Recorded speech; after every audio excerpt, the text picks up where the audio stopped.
has several publications in this area.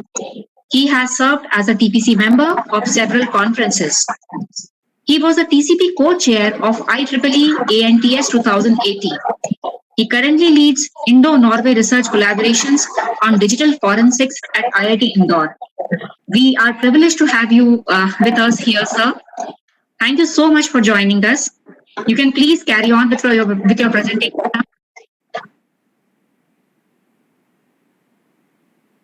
Sir, can you hear me? I can hear you. Okay. Yeah. So you can start sharing your PPT now. Yeah, sure.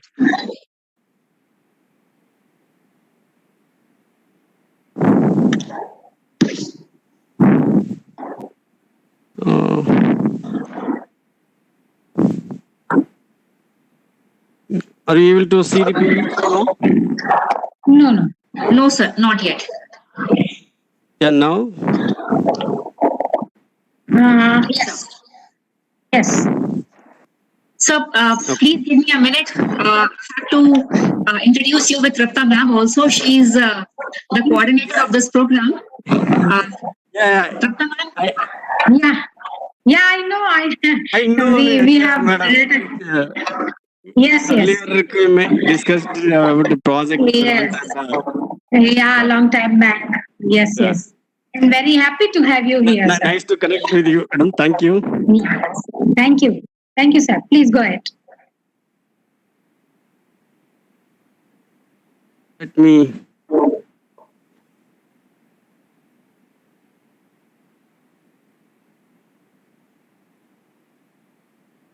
Some issue. Give me.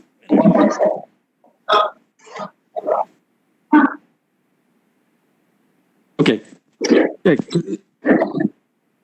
I hope all of you can see the presentation now. Priyanka madam, is that okay? Yes, sir. Yes, sir. It is visible. It is clearly visible, sir. Okay. Thank you. Welcome to all of you, and a very good morning to all the participants. And again, thank you for the invitation, Priyanka madam and madam. The next 1.5 hour, I'll be talking. Sorry to interrupt you. Dr. Nemina. Can you make your light on so that you are more visible? Yes, sir. That would be good, sir. 1 second.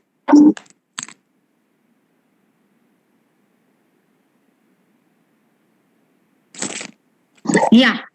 Now you are more visible now. Okay. Yeah. Is it better now? Yes, it is better now. Yeah. Okay. I have titled my talk on the Internet of Things, cloud computing, and networking. Me being mainly a networking and cybersecurity researchers, I thought more I'll talk about the networking and the how cloud computing and networking fit together and help in Internet of Things. So roughly for the next 1.5 hour, I'll be talking about since we'll briefly see the history of the networking and how the Internet of Things see the networking as a platform, and we'll see some few applications of the IoT, and particularly one application which is I'm going to talk in little detail is about the agriculture.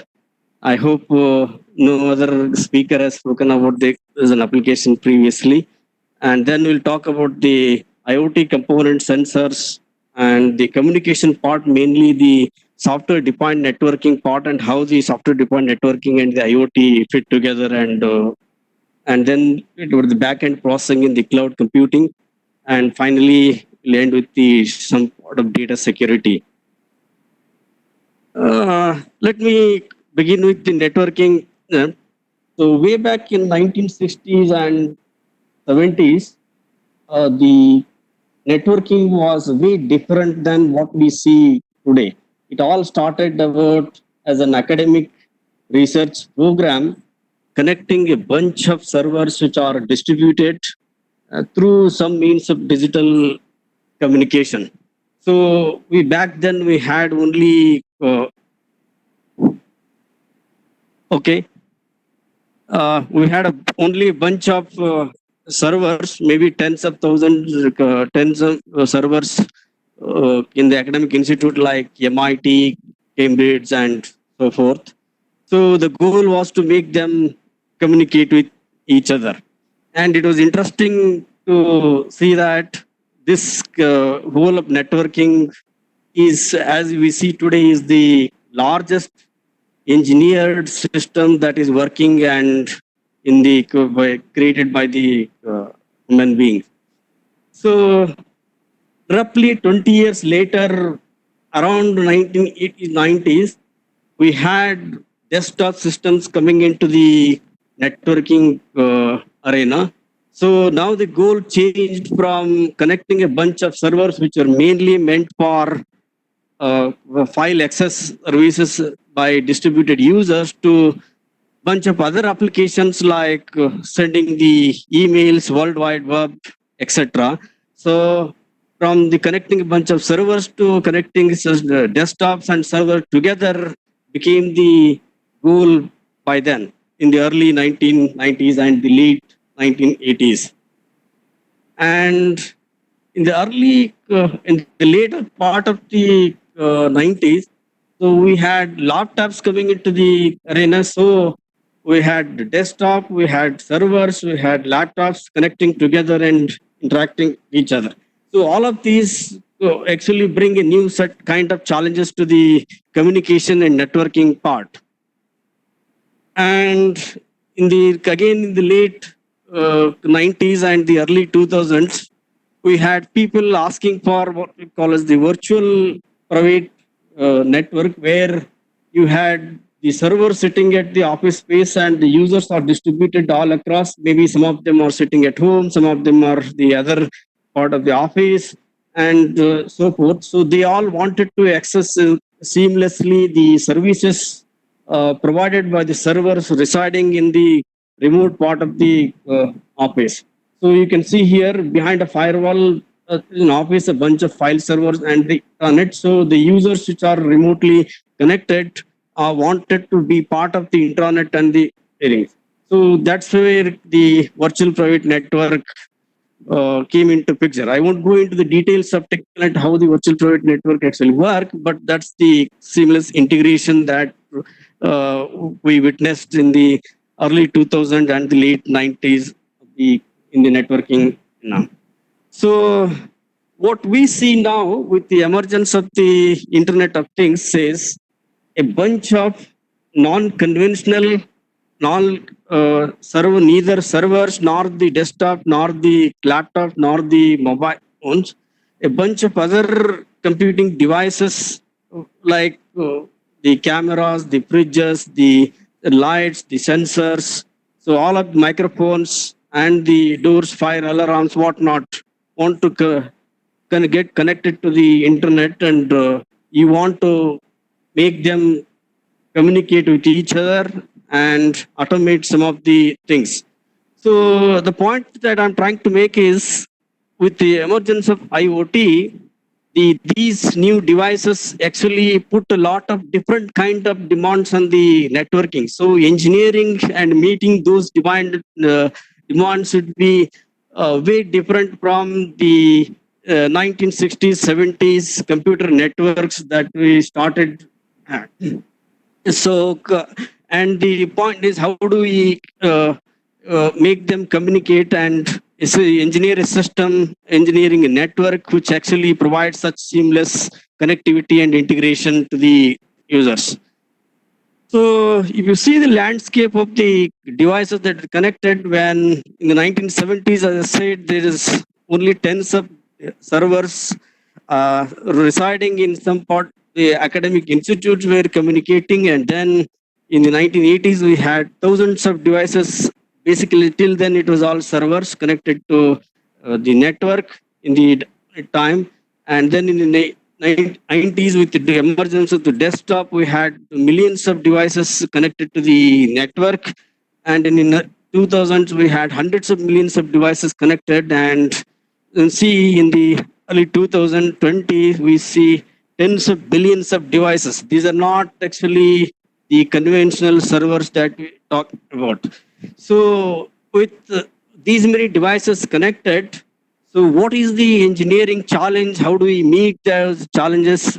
Generate transferring, of course, bandwidth is one of the main aspect of making them and enabling them communicate. But other than that, there are a bunch of other challenges which you'll see in in the subsequent slides. So, what exactly is Internet of Things? Internet of Things is a set of connected devices and sensors. And the thing is a device. It might be a micro oven. It might be a temperature sensor. It might be a smartwatch connected to the net. And the goal is to help collect the data and send and receive the data to a remote place and process this one. So what we require? We require a kind of the storage where the large amount of data that is generated by these things is stored, of course securely transferred, and it is processed.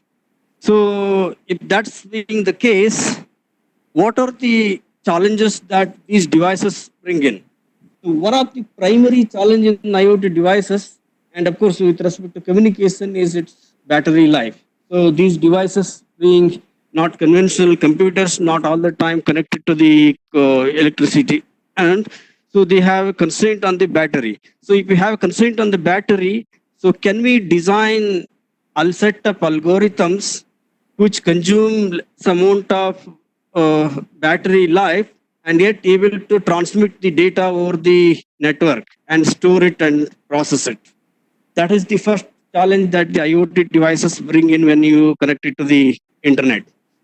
And I'll just give an example of a battery constraint devices. Think of a wireless sensor network devices, maybe in a remote dense forest, and the wireless sensor networks are measuring maybe whether there is a fire in the forest. So you may not be, human beings may not be able to enter those places and physically see that, but the sensors scattered all over the forest can bring in and transmit the data.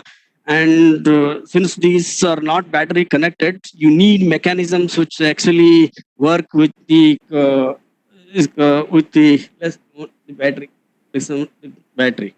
And so this is also a classical case of where you need to work in a harsh environment. So these sensors are spread all over the forest and they are lying haphazardly.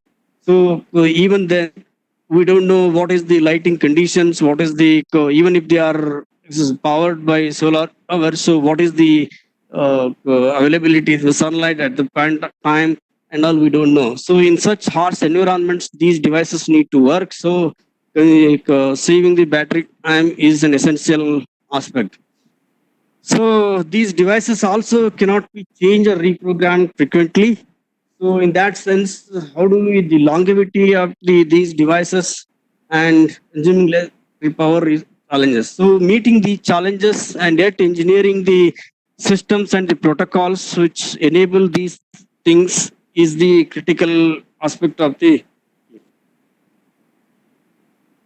Let's see some of the applications of the IoT. One of the applications other than the home automation and the healthcare is agriculture. Of course, health culture is. I'll talk about in detail about the agriculture. How does the agriculture actually IoT devices help in agriculture sector, and of course the healthcare sector, energy management. I think some of the speakers might have already spoken about these areas. I will not go much into the details of this, but just as for the sake of completion, the transportation, road transportation, home automation, and building management. These are all the some applications of the IoT. So let's take one of the application, this use case scenarios in the energy management system. Think of a case where a new IoT product manufacturer has come into the market and he want to deploy these IoT sensors in the field. So one way is to, and once he deploys the IoT sensors in the field, he also want to collect the data and then analyze and give the feedback and process those for taking some of the actions. So there are two aspects of doing that. One is you have a backend system which is all dedicated to and built by that product manufacturer himself, and collect the data on its own and process it and then analyze it.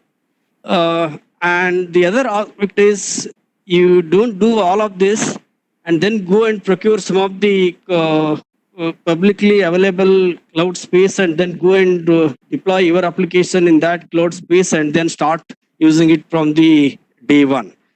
So, in these two cases, the first one requires a lot of capital investment in terms of procuring the hardware and the necessary software and setting up and then make it work. And the second one is much more easier to do because its things are readily available. Hardware is maintained by someone else, the software is maintained by someone else, and and possibly this software necessary to process this data itself is managed someone else. So that being the case, it makes the life easier for the new entrant into the market to come and deploy its application and then start using it from the day one. So you might heard the smart city management, street light management, traffic management, all of them fit into the smart city case.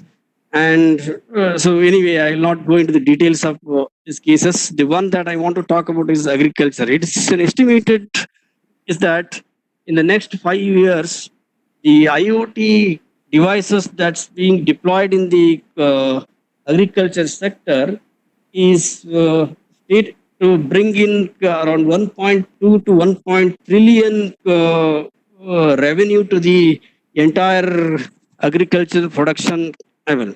So that's the equivalent to it is estimated in the next 5 years. So what it also means is 10% to 20% of the increase in the farm yield is also attributed to the deployment of IoT devices in the field. So there is something called a concept of the precision farming, where a bunch of IoT devices deployed in the farms and will monitor the farm fields and bring necessary information that is processed and the actuators are enabled, and that will bring in this kind of the increase in the farm yield. So I'll just talk about mean. So IoT applications in agriculture. So if you look at the Indian context, primarily Indian farmers are at disadvantages. So why I say so is because of the farms in farmers have small quantity of farm size, and it becomes economically not feasible and viable to cultivate small size farms. If you have a farm, you can bring in large automation and devices like tractors, drones, and so forth, which the Western countries are already using. But if I have only 1 hectare of the land, bringing such an expensive equipment and then deploying it the farm is actually typically not feasible. So, in that sense, the Indian farmers are at the disadvantaged, and the access to the technology to that automation is not that great. Of course, the Indian agriculture sector, the scientists, various agriculture university, or everybody is working in night to penetrate this technology into the market and make it reachable to the farmers. But till then, the penetration is not that great, and the trade and often the government policies is not attractive to the farmers.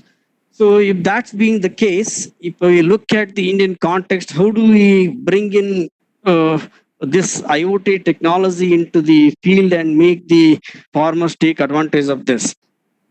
So, one of the primary application of IoT devices is something called soil and the plant monitoring. What I can essentially do is there are a bunch of sensors which can be deployed in the farm field, which measure the temperature, humidity, pressure, various nutrient contents in the farm field, and those sensor values can be brought into remote place, and you can engineer or build an application which tell the which process and tell with a bunch of the known historical knowledge.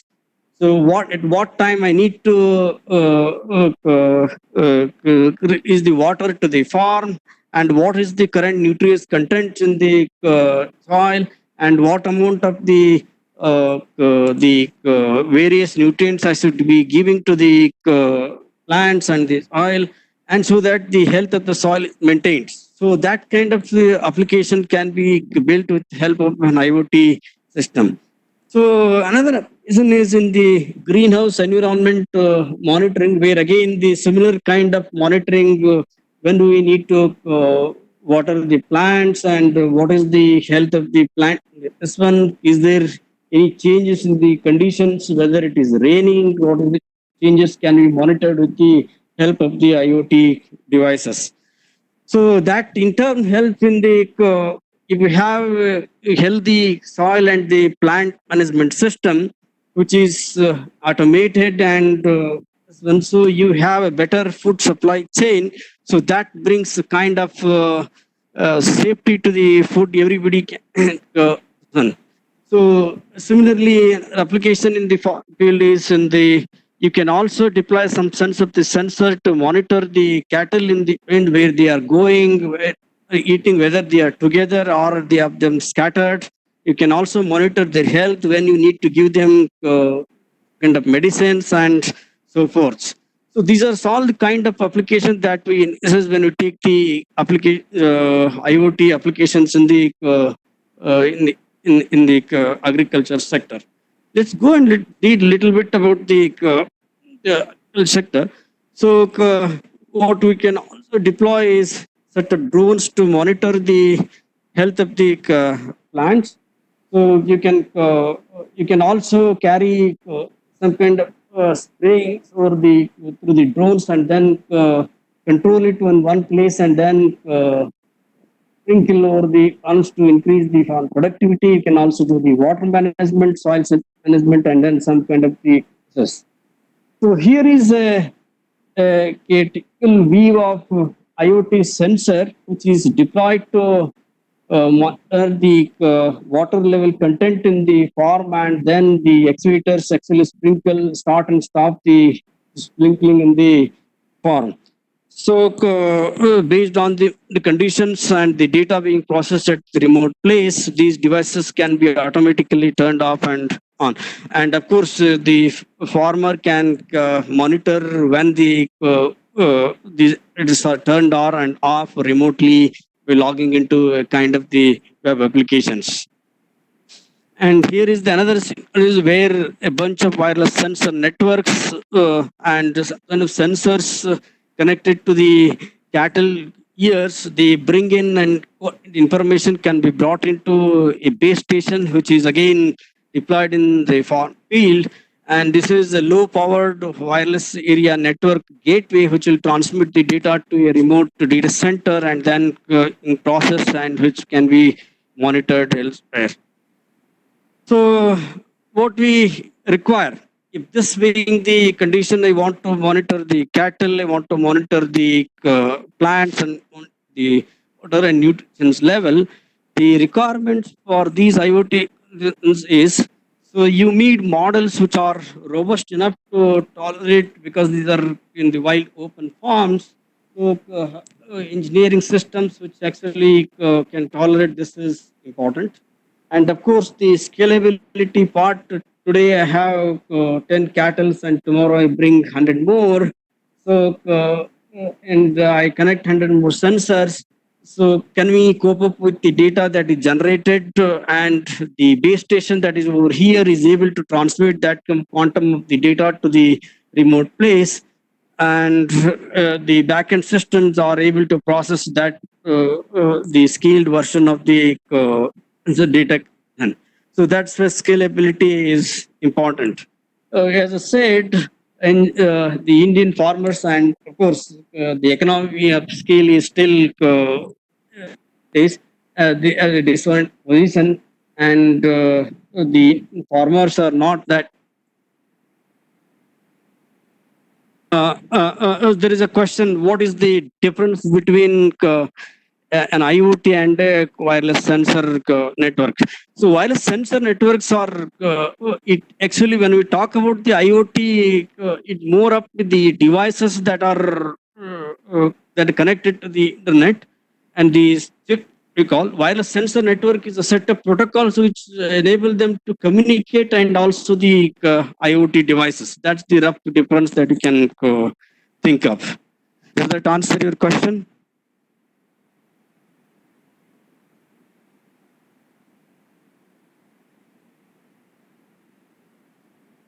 I don't know who was that. Uh, yeah, it's together. The sensor network. There are a bunch of protocols that I'll talk about. So these devices, the routing in the wireless sensor, how do I enable them to communicate between themselves and also the base station? And also, so this communication part is the sensor, the networking part, and the IoT. When I say it's only the devices that are connected. So of course, you require bunch of other. When I say the, let's say in a home environment, you connect a fridge, it doesn't require that kind of the connectivity that is there in the wireless network. So you can typically even think of connecting your fridge through a conventional Wi-Fi or the even the Ethernet cable. So this IoT device is not a wireless sensor network. Wireless sensor networks are deployed in the field in a different environment. So, for example, the cattle example that I took is the example of wireless sensor network. They move haphazardly here and there. These animals are on the move, and yet the location and this will keep changing. And the communication part today, one device is connected. When two cattle are together, they one device that is in one cattle may talk to the another device in the other cattle, and together that might pass on the information to the base station, because the this cattle might be, one of them might be far up from the base station, which is you cannot do a direct transmission from one that IoT device to the other one. So there is a kind of relay in between which will actually transmit the data through a bunch of intermediate nodes, and then finally you need mechanisms which with its ad hoc nature, who is nearby to who, which device, and making that an intermediate node connecting to the base station, and finally passing on the information to the a backend system is, but that's the wireless network. But if you take the home automation case and the fridge and micro ovens, you can even think of connecting them to the conventional Ethernet network. So of course you can connect it to Wi-Fi also, but that is not the kind of environment I'm talking. That's the primary difference between this IoT and the sensor networks. So you need robust models which can sustain in this kind of harsh environment, and you need some kind of the scalability and of course the affordability for the farmers. And since the sustainability for the long period of time is the requirement. Thank.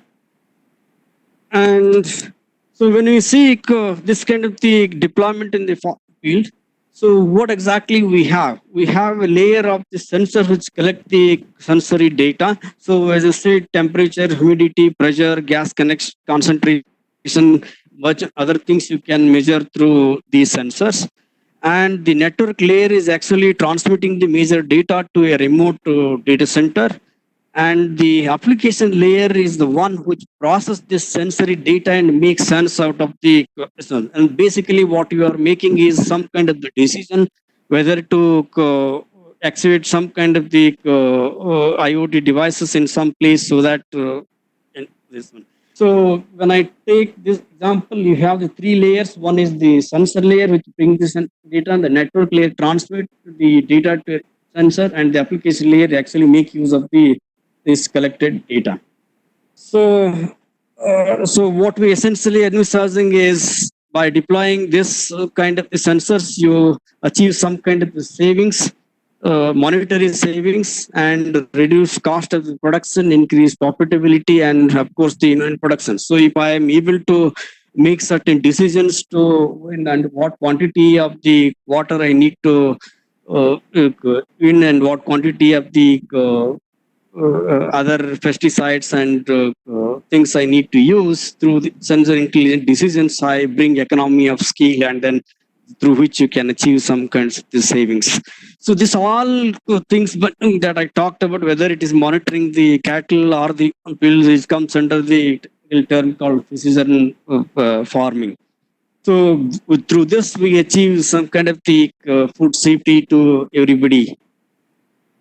So, so what we essentially are is the since I about the sensors are deployed in harsh environment, the quality of sensors is an important aspect so that they don't go bad every now and then, and processing capabilities which withstand this kind of the scale is required, and often the maintenance of the sensors becomes an important aspect in the so availability of the information on the move, since the bonsai in the system, so the system can be monitored because the bulk data is processed in the cloud computing, which I will talk about in a while.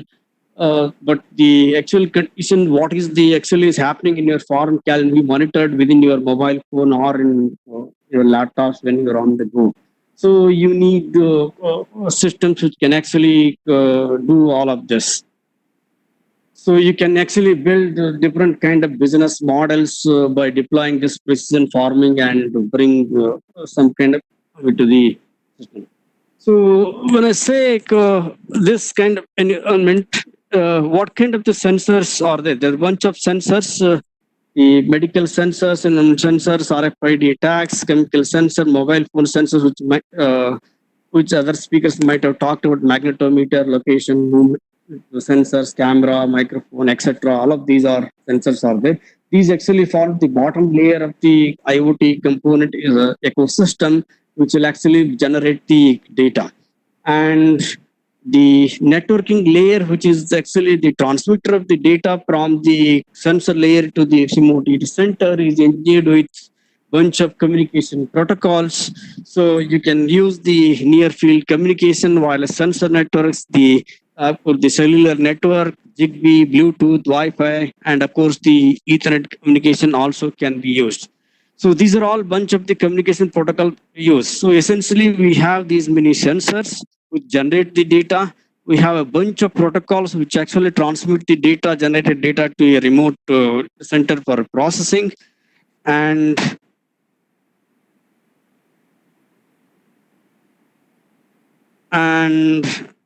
there is a question I'll take.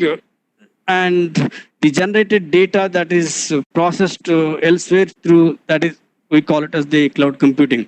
Cloud computing is basically an internet-based computing, and it provides storage, processing, and data transfer. So there was a question: what, in simple terms, what is an IoT?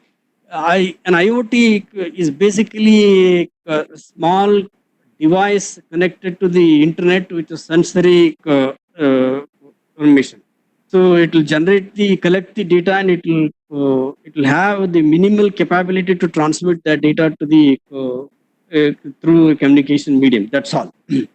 A combination of the sensor and a communication protocol embedded into that, which will actually transmit the sense data over the network through a specific protocol, is the IoT.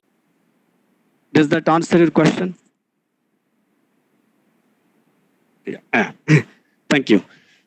So we have the bottom of the pyramid sensors, and then the network layer bunch of protocols, which are some of them are specifically engineered for the IoT networks.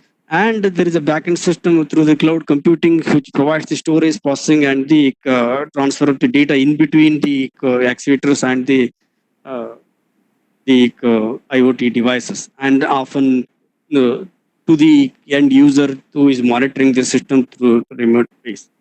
So there are a bunch of applications through which deliver to the internet. So that's the roughly the vision of the cloud computing. So all these entities, cloud computing, So I mean, when I say all these entities, not the sensor part, the cloud computing part, the storage, processing, and the data transfer is actually managed by somebody else. So you rent it and then start using from the D1. End users of course pay for the facilities that they use. So yeah, that's why cloud computing is often called as pay as you go as a model. So whatever you use for that, you are metered just like electricity you use, and at the end of the month you pay whatever consumption you do. So how many servers you use, what moments of the data you generate, and what is the processing you do based on that, you will be billed and you pay for that and then continue using.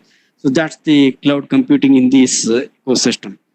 So typically, historically, cloud computing is being a distributed computing model. So that's used for two primary reasons. So cloud computing itself is not the first distributed computing model. So you had the early other versions of the model. For example, the grid computing, the MPI applications, all of them were examples of the computing. So these kind of distributed computing is primarily used for two applications. One is the high performance computing. For example, you take the grid applications. So these are primarily, this is also a grid computing is example of distributed computing, but primarily used for scientific community to do some kind of simulation experiments. And the second use case of the distributed computing is you run some kind of the high throughput applications in them. So the latency between the usage of generation of the data and the processing time and the time you at what time you get back the result is the critical part of this. So that is why the search engines, the response time becomes the critical. First one is the computational part. Yeah, I really don't worry about. There is not much of interaction happening between the end users and the computation that is going on. That is the simulation experiment talking about. The high throughput application is the on very minute time level. We actually monitor the applications, what is actually happening. So cloud computing primarily, although it is used for the performance critical application to run the simulations also, but primarily it is to do this kind of the systems where you have requirement for very low latency communication. So when I say this low latency communication, that also brings in the communication protocols part. One part you have the sensors which are actually sensitive to the battery usage, and at the other end you have the applications which are sensitive to the time requirements. So when the data is generated, you actually want to process it immediately. So both are the distributed computing, and both of them now can be done on the cloud computing. The application that IoT, the farm field, and the other home automation and the automation that I talked about actually fits into the second model. There is not much of simulation or anything going in the background, but the latency. So, for example, if you take the case of a smart grid, where IoT sensors are deployed and then energy trading is happening. So there the energy price is actually fluctuating, and you want to do a real time processing. That time.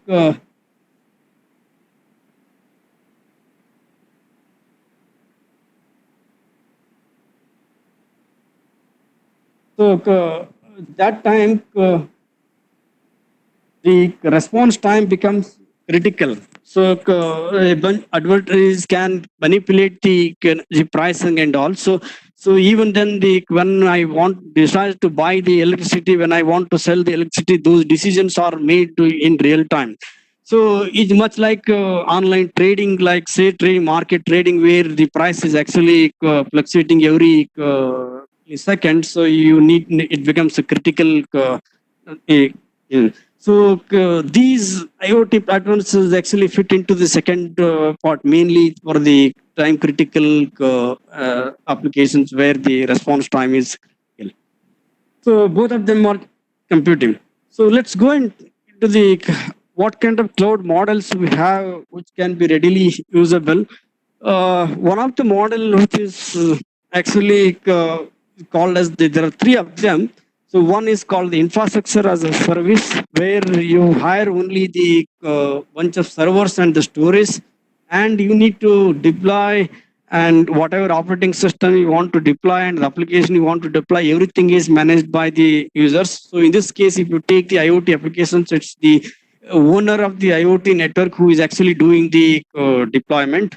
The second use is platform as a service, where you get along with the hardware some kind of the platform where you can develop your own application and use it. So I'll give an example. So maybe the service provider might give you the hardware and also some operating system like let's say Unix, and then the Java deployed on that one. Then you can build your own application which is using the Java as a platform. Then make use of that. That's the platform as a service.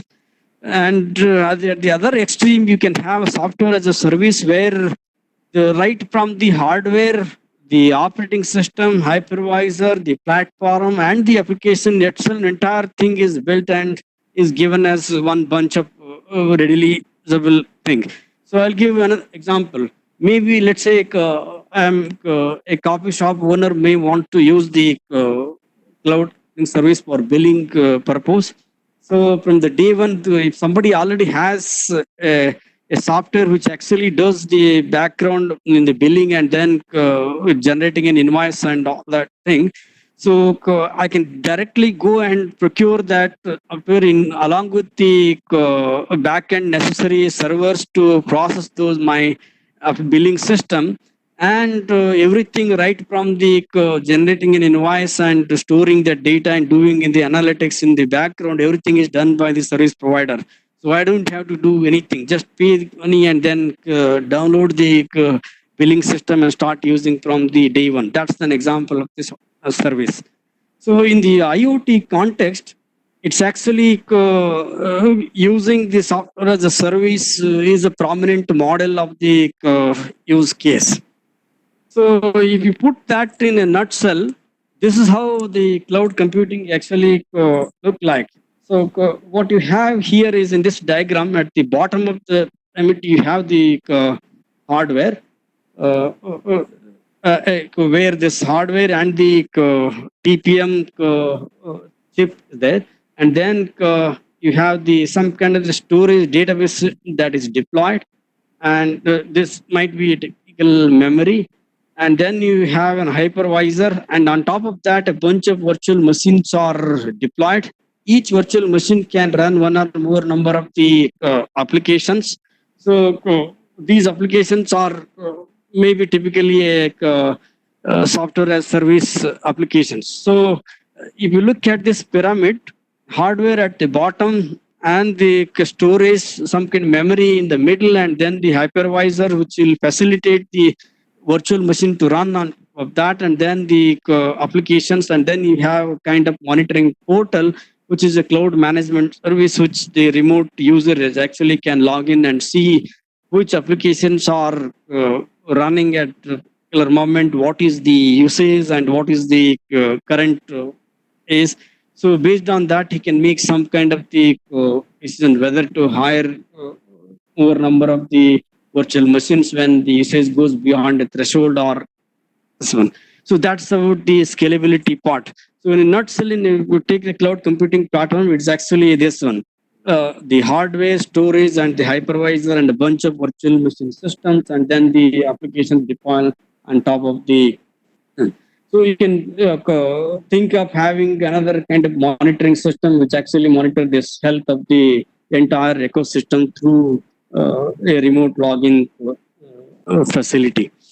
So that is how the cloud computing platform itself is monitored. Remember, when I'm saying this monitoring, it's not the cloud monitor, the IoT application monitoring. It's actually the uh, cloud environment itself is being monitored. I'm talking about the cloud computing as a backend service within the context of the IoT. And I want the scalability, I want the pay and, as I go. I want the robust models. I want the analytics to be built in the cloud computing to provide all of this in the backend system. The cloud computing platform itself requires some kind of the monitoring. That monitoring is done through a platform. That is what I am saying. So monitoring the IoT system is comes under the part of the application, where one application which is making use of, for example, the cattle monitoring in the farm or the home automation system is one application. So a user of that one is concerned about his own application. But when I deploy a bunch of applications within one cloud system, monitoring the cloud environment itself when multiple applications are running in my environment is the monitoring. That is what is shown in this slide. So, of course, this monitoring is actually done through. Typically, the way it is done is when I use some kind of the cloud computing through a remote user. So it's actually you negotiate what we call it as the service level agreements, and this monitoring is actually measured through whether those service level agreements are met or it's violated in the real time.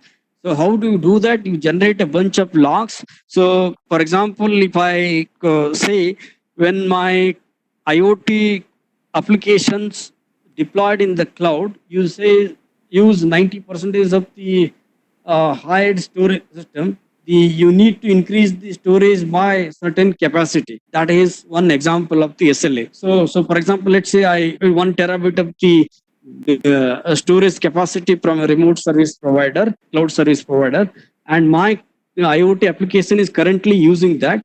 If 90% of this storage capacity is utilized, so you need to increase that capacity by another 50%. Maybe you need to increase it by another 0.5 terabyte. Total becomes 1.5 terabyte. This is an example of an SLA. So whether that actually happened, so when the usage is actually 90%, whether the increase in the storage actually happened at that moment of time or not is verified, is specified in an SLA, and some kind of the logs of the event which actually increase the storage capacity stored in generated, and that is exported to a remote facility, and the cloud monitoring system is actually taking that log and evaluating whether that SL is actually violated or it actually the condition is met. That is the kind of thing I am talking about. So that is how the backend systems are cloud computing environment is actually monitored. So what you actually get to this kind of deployment, the sensors at the bottom layer and the communication protocol in the middle and the backend system at the above that, and then bunch of applications. You bring some kind of the efficiency in everyday's task. So you can do bunch of analytics using this kind of the data, and you can build applications which can efficiently store and retrieve data. Yeah. Is that PPT not said? Somebody asked you share the PPT.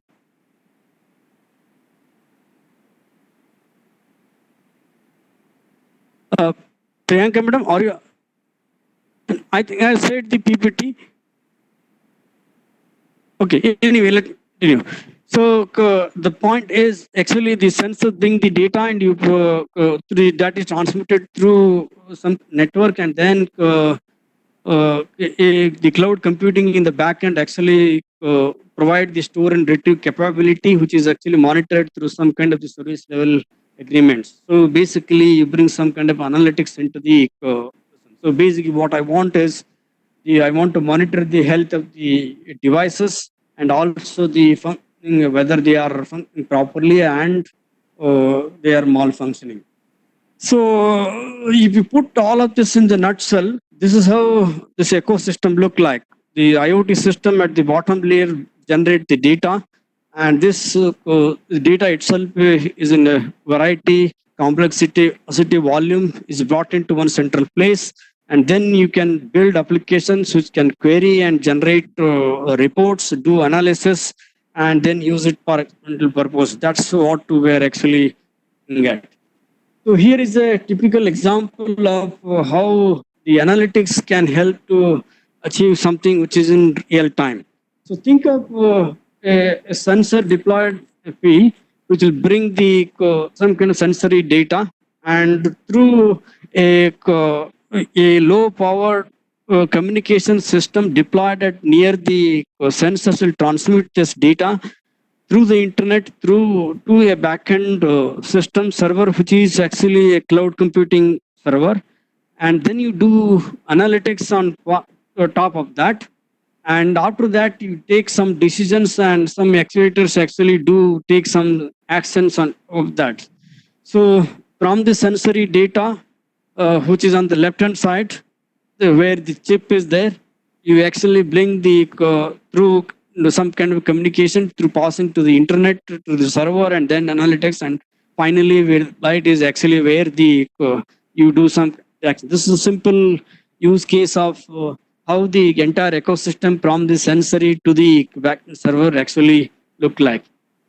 So cloud actually brings some kind of analytics and relieves the end users from the procuring expensive computation and all of that. That's what we talked about. It's a large scale analysis, and you can also do the inside analysis and bring insights about the trends and all. So, for example, if you are a coffee shop owner, you might want to see your system is used for billing purpose. What is the trend in the last 1 month, 1 year? That kind of analytics. So if you take the agriculture sectors, so what is the typical use case? How the humidity and temperature are over the period of time are correlated, and whenever the humidity increases, what is happening to the temperature, and what action you need to do. So every typically you can do analysis kind of in the month of the April. Typically, what is the requirement of water content for this farm, for this soil content condition, and so forth. That kind of analytics that I am referring to. So these kind of analytics can be done in the cloud computing. So as I talked again, at the bottom of the pyramid, you have sensors, communication, and the cloud computing. They do analysis, and then these analytics and the actuators can be monitored through users through the some custom applications. This can be built using web application like using HTML, CSS, or JavaScript, where the typical user. So, if example, if I'm going back to the same key for meal farm or cattle monitoring application, the owner of the farm can be seeing the application, what is happening in his farm through an application built. This is not the analytics, but the user interface application which he is viewing currently about the what is happening in his farm through a custom application, and that can be again done in mobile applications both for the Android and iOS can build. So that being the sensory part and the cloud computing, let's talk a little bit about the communication part. What kind of the things are required in the communication? So when I say communication, I also need to, the first thing is I want to uniquely identify each device that is deployed, IoT device that is deployed in the field. So this can be typically done through two things. One is you can identify the devices through the IP addresses, since every device is connected to the internet. So you can identify that. So if you use the IPv version 6, it is indeed feasible to assign globally unique IP address to every device, billions of devices. And sometimes the device manufacturers, IoT device manufacturers themselves give a unique ID to each device that they manufacture. Using that, you can identify the IoT devices. And then a bunch of low powered communication protocols that are engineered. I'll talk about this in a minute. And you also required some kind of the low power routing protocols, because if you take the wireless sensor networks, as I said, these are ad hoc networks. So since these devices are on the move, so when one device moves away from another device within, it's not no longer able to directly communicate. It has to find out something else. So then realigning the whole communication systems so that it is able to transmit the data to the base station, and through that to the backend is required. So this globally will changing when the deployment pattern within IoT changes, you realign and then transmit the data. So to do that, you need a bunch of mechanisms, but those mechanisms need to be not power hungry, so that you consume less power, you preserve the battery life.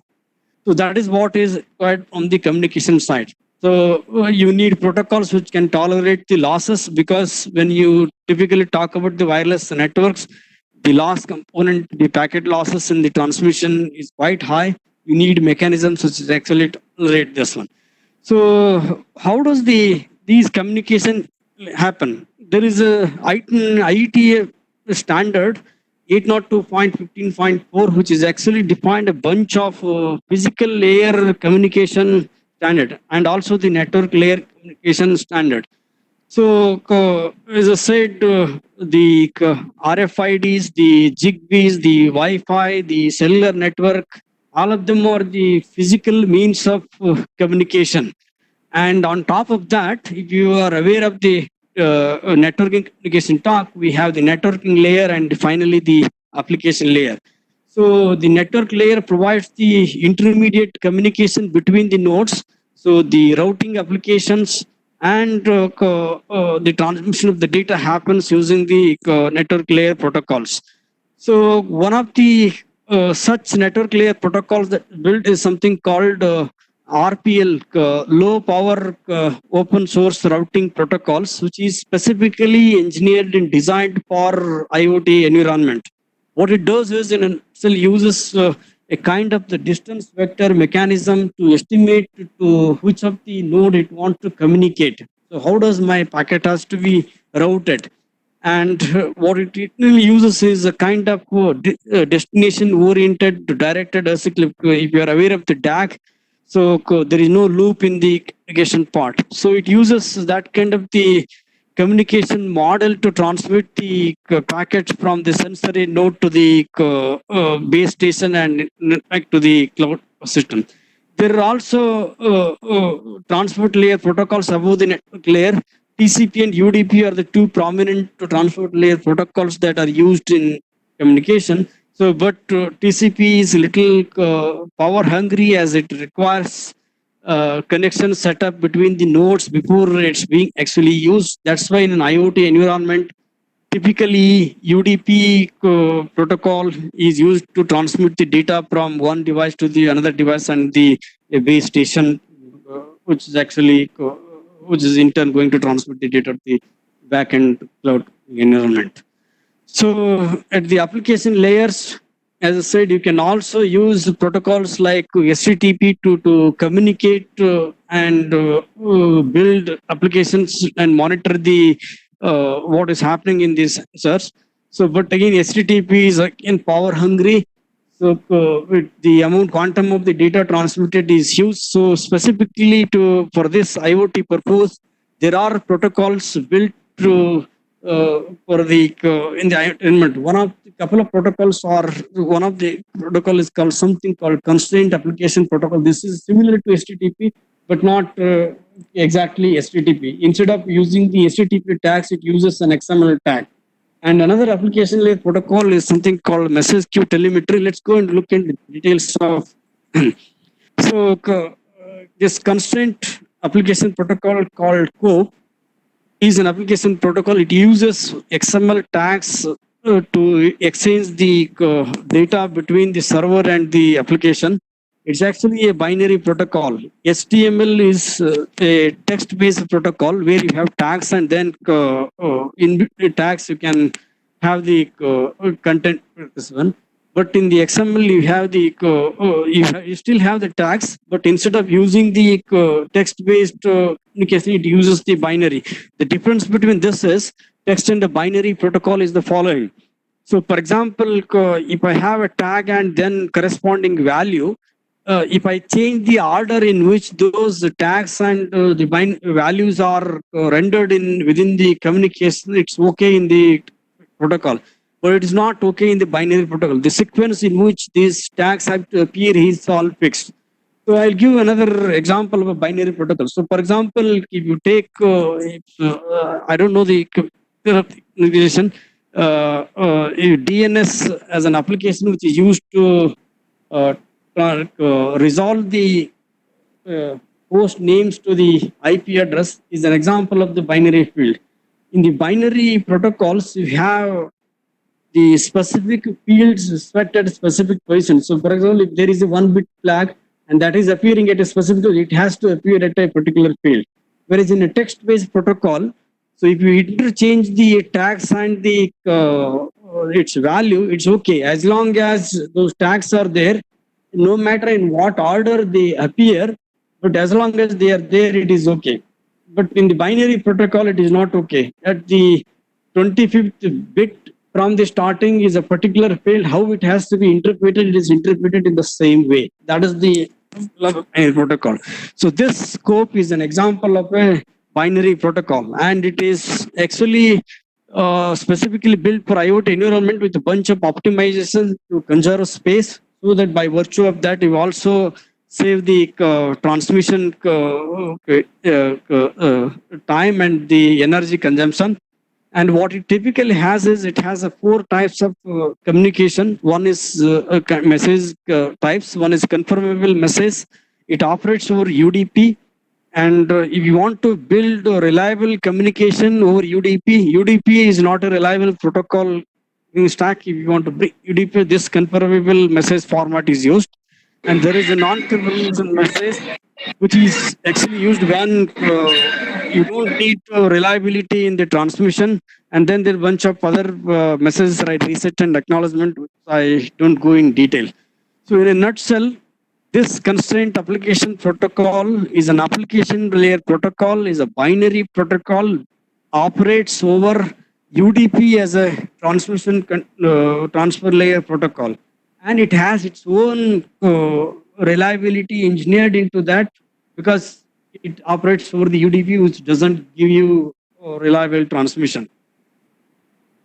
And the second kind of application protocol is something called message queue telemetry. Telemetry is basically a remote measurement. It is specifically built to bring the remote measurement data to the backend server. So what it does is it operates over the it operates like a client server model, and it works in a something called publish subscribe model. So I'll just show this slide diagram. What it has is a bunch of sensors, and then the communication system and the backend system works in a mod called message queue. So the idea of publish subscribe is whenever the sensor has the data with the data generated, it comes and put into a queue, and every data piece that is generated is tagged with some kind of the topic. So that topic might be, in this case, might be temperature. There is a sun temperature sensor, and there is a measurement temperature measurement done, and with that tag temperature, it puts its value into this queue. And there are a bunch of other servers. So for example, there is a laptop, there might be other systems which are going to subscribe with that topic name.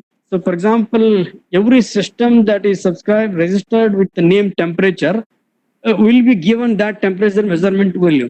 So what it does with that temperature measurement value is the application that is built running in that server.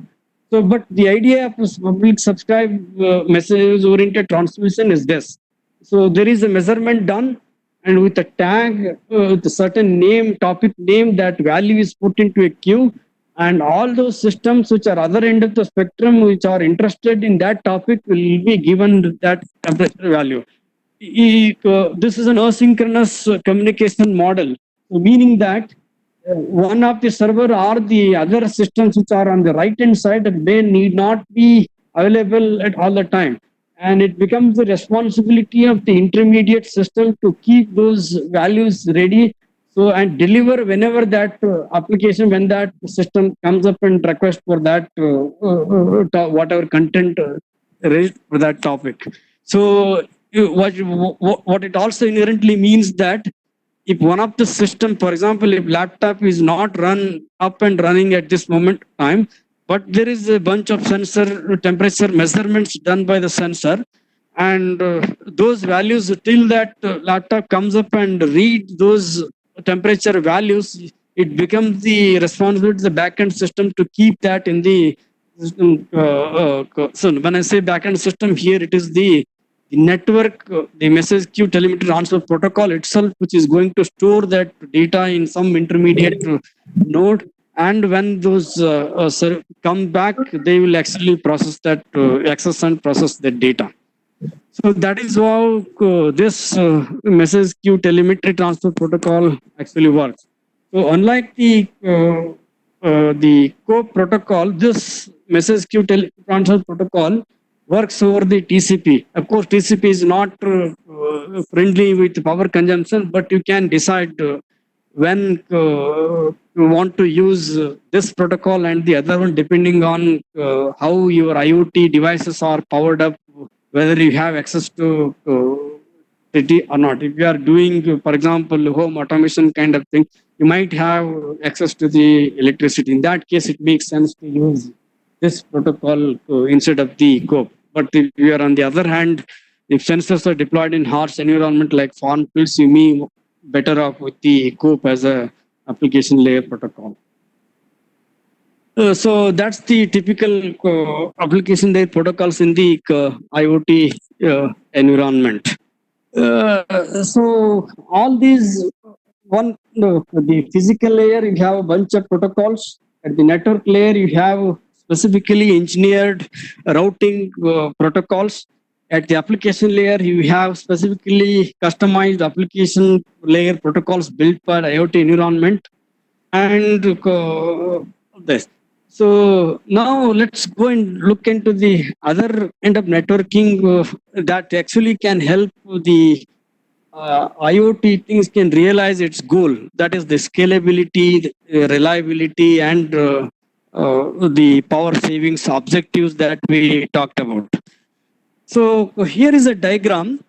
Actually, what I have put shown here is a bunch of switches that are interconnected in some fashion. And then there are two systems which are connected to two of the switches, one on the left hand side, one on the right hand side. See, the goal is to transmit or the data from one system to the other end through this through these intermediate switches. And you can see there are a bunch of options. So I can go from the one system to the first node here, and then the switch at the top end. Then I can take the switch which is at the other end, and then come to this one, and then go to the front. So what I mean by this is, let's the paths that are possible from system one to the other one are numerous. I can go depending upon what is the amount of traffic flowing through between two of the switches. I can decide whether to go to the switch one or two or it is.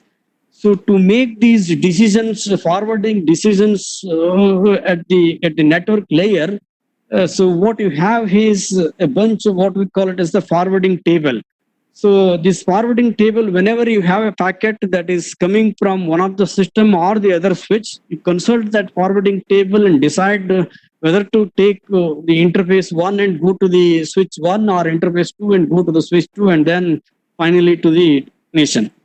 So this forwarding table is actually stored in a specialized memory called content addressable memory.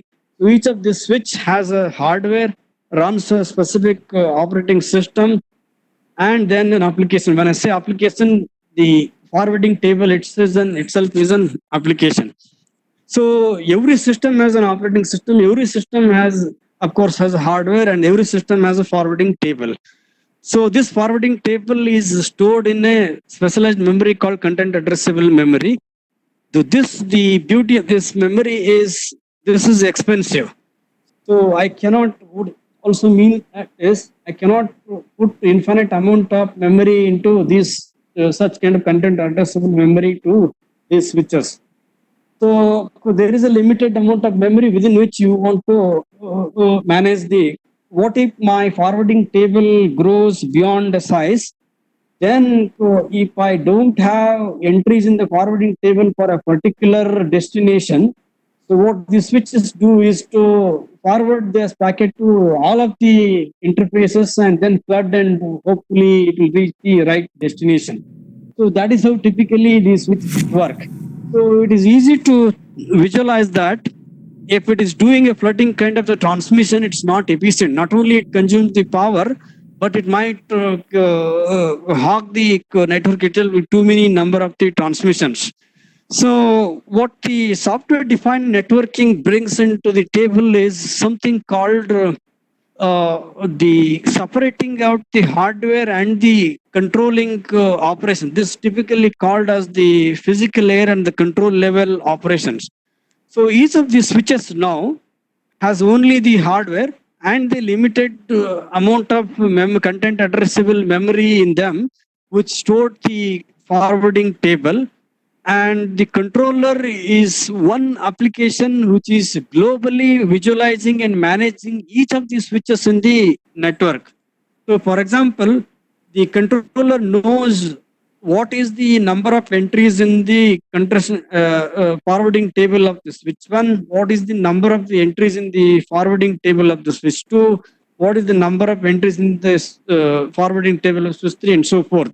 So the controller is being one entity which has a global knowledge, which has which entries for which forward in forwarding table, and if there is a new packet coming from a new destination or a new source for which there does not exist an entry into the corresponding switch forwarding table, the job of the controller is to give that entry to the switch. Typically asks this controller what to do with this new packet. It will typically answer that query controller, and this is what you should be doing, whether it you want to forward to the switch number 1, whether it has to forward to switch number 2, and that kind of intelligence is actually is built into this controller. And this typically happens through two typical standard interfaces, something called southbound interface and the northbound interface. The southbound interface is actually the communication between the control and the hardware, which is in the switches, is the southbound interface. And the controller and the applications talk using the northbound interface. When I say application, these are actually a bunch of applications that can do SDN. The routing part here is the one application. So security is another application which the SDN provides. So this is how typically it looks like. There is a new flow and the switch doesn't know what it has to do with that particular packet because there does not exist an entry in its flow table for that packet. It queries the controller, which is the server here, and the server, which is the controller, actually gives back, this is the flow entry, whether you want to block it, you want to forward it to switch number 1, 2, 3, it tells. Once it gets that entry, it actually puts that into its local forwarding table. Of course, making room, maybe deleting one of the older entry in the forwarding table and pushing the new one. And then for the first packet, it queries and get back the answer, store it in the local cache, and then the subsequent transmission from the same source and destinations are done through by consulting the local cache itself. So that is how these software-defined networking systems work. So what it actually brings in, so it gives you some kind of space for building secure application development. So one of the primary concerns, who is the other previous speaker was also talking about the security. One of the primary security issue is genetic denial of service attacks. These IoT devices which are deployed in the doesn't have built-in security mechanisms, so they are vulnerable for abuse. So in the if they are exploited and if they are part of some kind of the global zombie generating some kind of topic, the SDN controller, which is actually having the global view, can monitor from which source to which destination, how many packets are being transmitted. So how many switches within this network are actually querying for same source and destination IP addresses and the MAC addresses? That kind of the global visibility the controller has.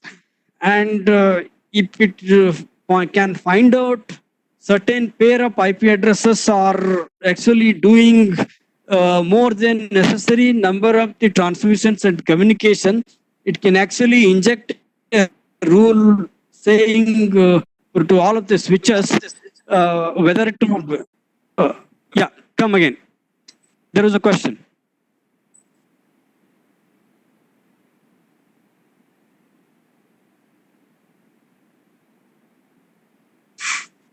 There was a question.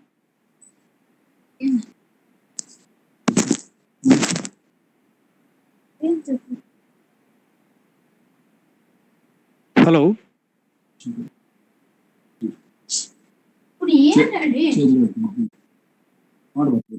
ఇంకో పట్టుకుంటా ఇంకో AC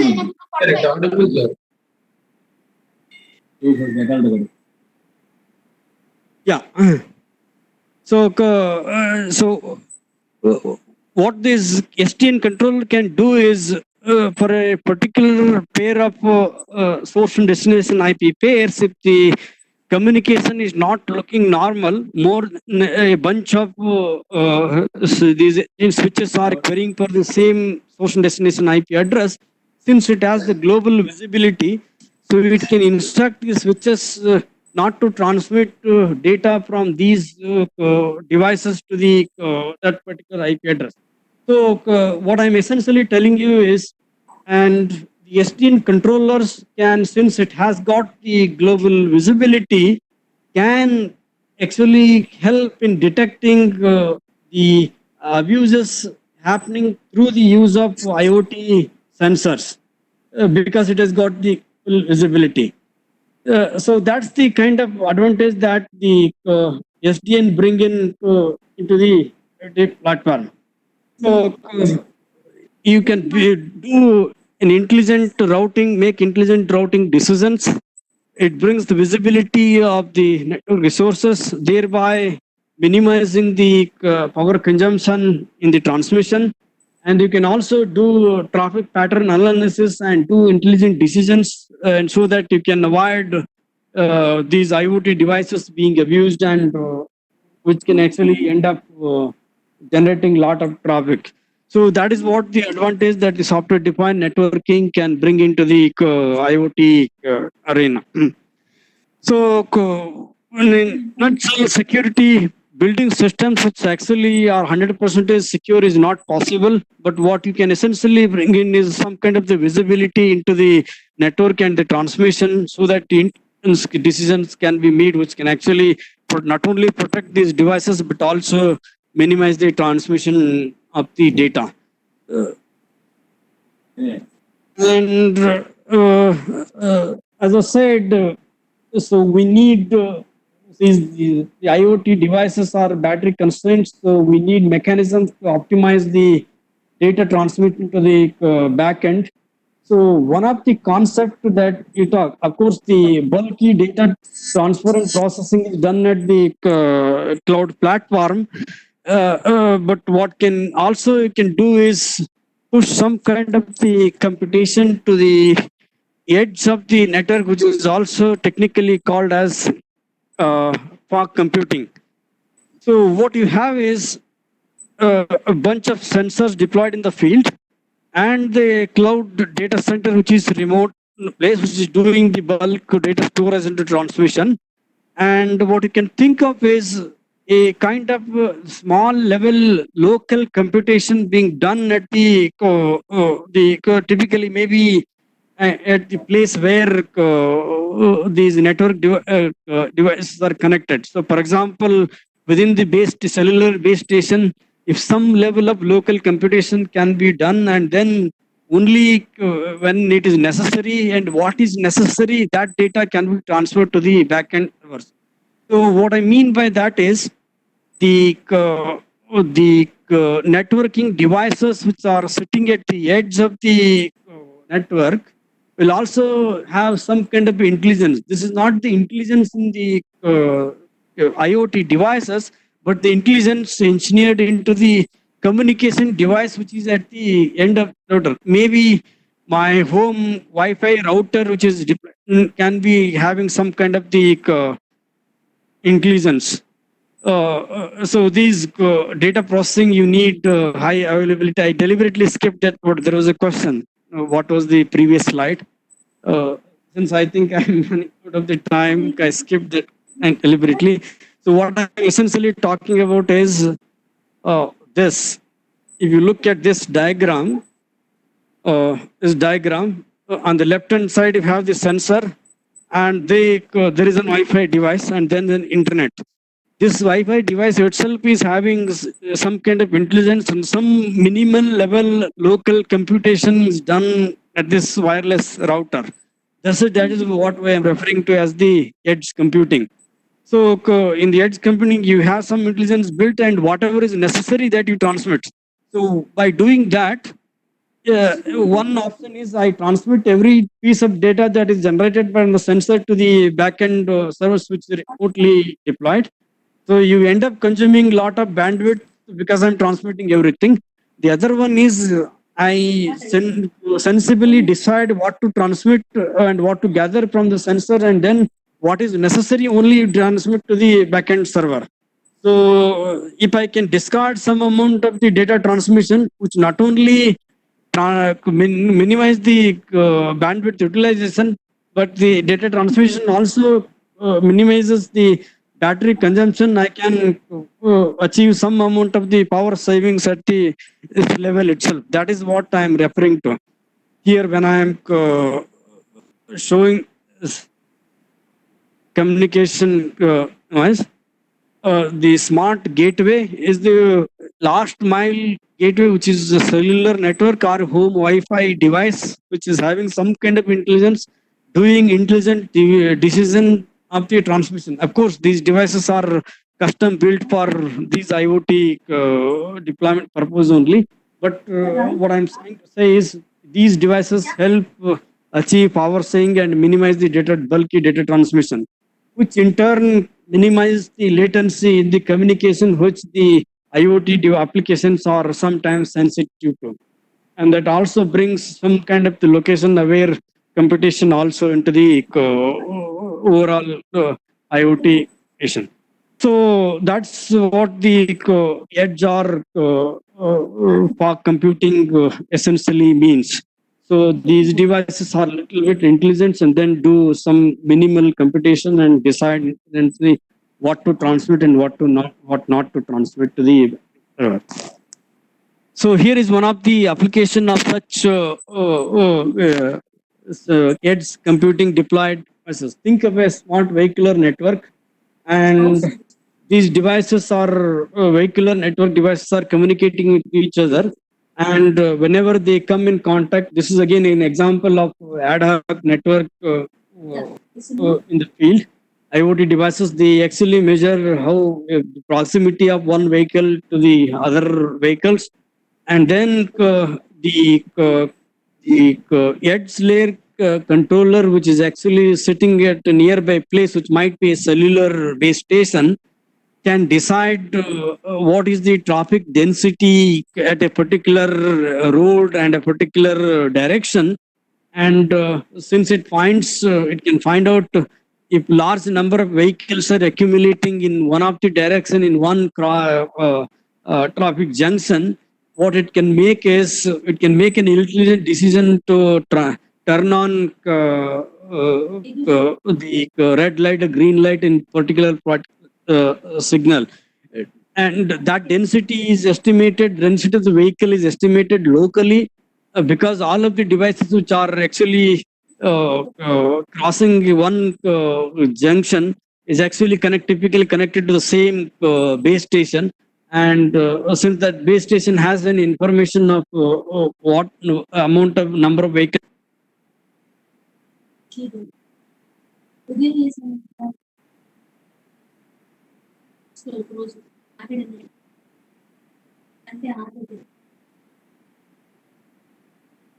Of course, the small Nina, sir, grid. it looks like yes, Yeah. yes. All right, sir. Yeah, fine. Yeah, are we running out of time? Uh, yes, sir. You have to. Yeah, please. Okay. Now I'm audible. Yeah, you're audible. Yeah. We request you to conclude within 10 minutes if Yeah, I'm possible. almost done. Maybe in, yeah. So another application is in smart grid area where this edge processing, where the energy trading is happening, and so these the sensor network at the deployed at the end may have doing intelligence built into them, having doing some kind of the local computation related to the energy trade, how much of energy is produced and consumed at a particular instant of time. So this is example. I think now I'm audible. So this is in a nutshell. Let me summarize. At the back end, you have at the bottom of the pyramid in the IoT network, you have the sensor which generate a lot of the data, and at the middle of the pyramid you have the network layer, which is actually bringing that sensory information to the backend processing, which is typically done at the cloud environment. And there are a bunch of use case scenarios and applications which actually process that sensory data to make intelligent decisions. So that brings, for the networking perspective, two typical things. So energy consumption, and which essentially means building or engineering protocols which actually is sensitive to the energy consumption, and doing minimal amount of intelligent transmission data transmitted to the backend, which is necessary and at point of time. And at the back end, you have the systems which are deployed doing the bulky processing and then the decisions. So this is achieved through not only through the protocols which are engineered or tailored for IoT applications, but also the edge devices which is providing the last mile connectivity to being the intelligent and doing amount of transmission. So that's how these systems are actually connected and integrated and put into practice.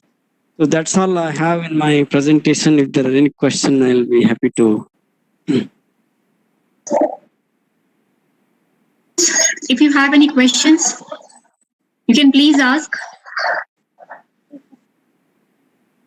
I think they have asked in between. Yes, Okay. they have been. Yeah, they have been continuously asking questions. It was indeed a very good presentation. It was a very nice presentation, sir, and you gave us excellent information. And you have covered wide applications of IoT, and I'm sure the participants have taken a note of this. Yeah. Thank you very much, sir. Thank you. Thank you. Thank you very much. And it's for electrical engineers, it's very interesting because you have Okay. covered various communication protocol, which is very difficult for us to catch up. And special thanks for covering the example of agriculture sector. Only doubt I have, what is the cost? Is the farmer are able to bear the cost of the IoT sensors? So until unless we make them very cost effective, it's very difficult to use. Yeah, that's what I was referring to. Particularly in Indian context, the cost is actually a typical factor. So these sensors currently are being deployed in typical in greenhouse environments where government is also giving some kind of subsidies to procure these equipments and deploy in their farm. So I'm not aware of exact the costing factor as of now, but what it can give you is the solutions being engineered are in fact the cost effective. Of course, it's making it still more cost effective, reducing the cost is still research problem, but then these solutions are available for the deployment.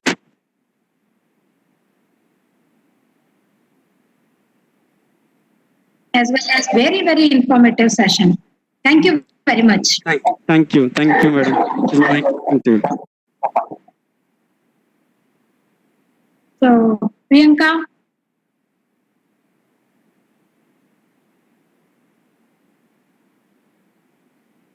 Yeah.